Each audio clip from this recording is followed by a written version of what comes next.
Okay, so in this video, I'm going to talk through the respiratory volume response to exercise. Now, what I'm going to try and do is simplify your thinking around these graphs, because I know that sometimes they can appear a bit daunting, but we're going to look at them really simply, and this graph, which shows our minute ventilation. And the way I'm going to try and simplify it is get you to think about how you actually feel during exercise and try and get you to link some of your A2 thinking, because that will help you to remember what these graphs are actually saying, and what you need to know in terms of how the respiratory volume responds to exercise. So let's start by looking at the fact that exercise has started and the body is saying, right, we need more O2. We know from our energy systems that the body will need O2 during sustained activity, because if we look at ATP, the ATP-PC system, that lasts for up to 10 seconds. Then you've got your glycolytic system, which is lasting for about 3 minutes. And so exercise after that period of time is going to need O2 for the aerobic system to continue to provide energy. So how does the body actually know that it needs to start providing more O2, that exercise is actually happening? These little bad boys here. So you've got your RCC that is informed by these receptors. So you've got your thermoreceptors that will detect an increase in temperature, your baroreceptors, which are also known as your stretch receptors in your lungs, that are increasing detecting the increase in the stretch in your lungs where more air is being drawn in. And then you've got your proprioceptors, which detect motor activity. So they say, right, movement is happening.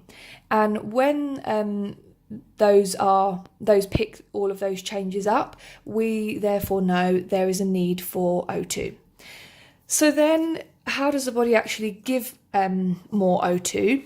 That's where these graphs come in. So these graphs detail your breathing rate, your tidal volume, and if you look, even though the graphs are different and they all have slightly different shaped lines, they're all showing that there is an increase. So really simply, we can tell, yep, during exercise, the respiratory volume responds by increasing the different things that it's responsible for. So breathing rate, tidal volume, and therefore minute ventilation, which is a product of the two. Now, what these graphs don't show, but is shown on this graph really nicely, is how those things plateau. So if we look at the graph, so again, as I said, this is for minute ventilation, which is a product of these two things. It, before exercise, has this slight raise, and that's because of the release of adrenaline, which gets you a little bit excited. You think, whoop, here we go, we're going to exercise, I need to start getting more O2, and so we do have this slight little rise before exercise. Then we see these dramatic increases, which are shown here on these graphs, in terms of tidal volume and breathing rate independently, but together they result in this, which makes common sense because they're both going up, so therefore so would minute ventilation. So we see this dramatic increase where the body says, okay, I need way more oxygen, and therefore breathing rate and tidal volume increases. Now, eventually, so if we're looking at breathing rate, during submaximal exercise, eventually this will plateau.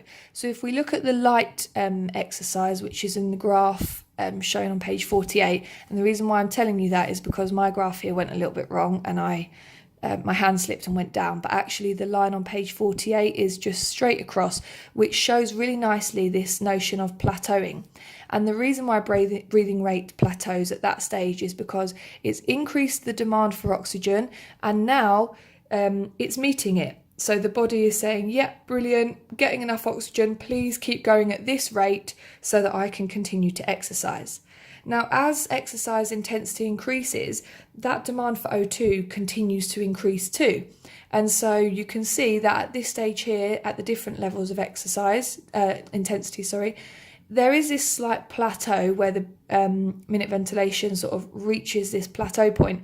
But for both of these exercise intensities, you can see that there is still this gradual increase where the body still continues to demand higher levels of oxygen.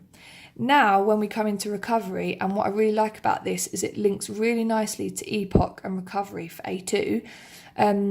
the minute ventilation dramatically decreases, where the demand for oxygen, dramatically reduces, but is obviously still continuing to need higher levels than when we start, because we need oxygen to come in and sort out all of the things during recovery. Now, if you look at this red line in particular, what's really nice about that is it links really nicely to your graphs for recovery in your A2 book. So you can see that shape of the line there is really similar to that red one. So that's a really nice way of remembering it. So we've looked at breathing rate and how that increases, but obviously plateaus, and you're looking at about 50 to 60 maximum breaths per minute there. With tidal volume, this also increases. Now, the reasoning for this is during exercise, we know that these extra muscles are recruited, and they therefore increase the thoracic cavity, increase the space within it, which allows you to draw more air in during your inspiration, and therefore we have this greater depth of breathing or increased tidal volume. This also reaches a plateau during exercise, but for a very different reason, and the reason is that it actually is inhibited by your breathing rate. So if you think about a marathon runner, for example, you'll notice that their breathing is really short and shallow, and that's because your breathing rate increases and therefore doesn't allow enough time for tidal volume to almost reach its maximum. So there's not actually enough time within that rate of breathing to let all of the air in. Now, therefore we look at finally minute ventilation. This is a product of this and this. And if you just look at these sort of key points, we've got your submaximal exercise.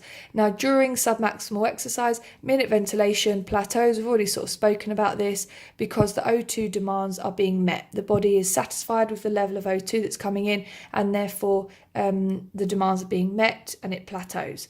During maximal exercise, this keeps rising, which you've already said, but what's really key now is that we can say this isn't necessarily due to tidal volume, it's due to the breathing rate continuing to increase. Now, if you were to imagine that you're exercising and you sort of wonder, okay, well, how far can it go on to?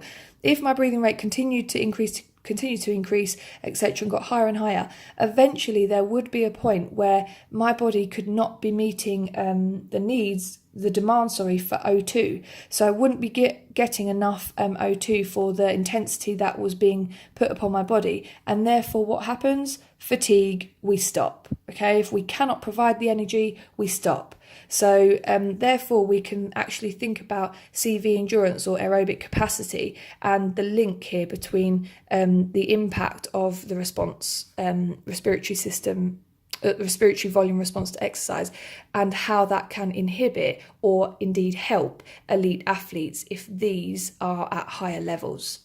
Okay, so that's pretty much everything, hopefully looking at those graphs. If you have any questions, please ask.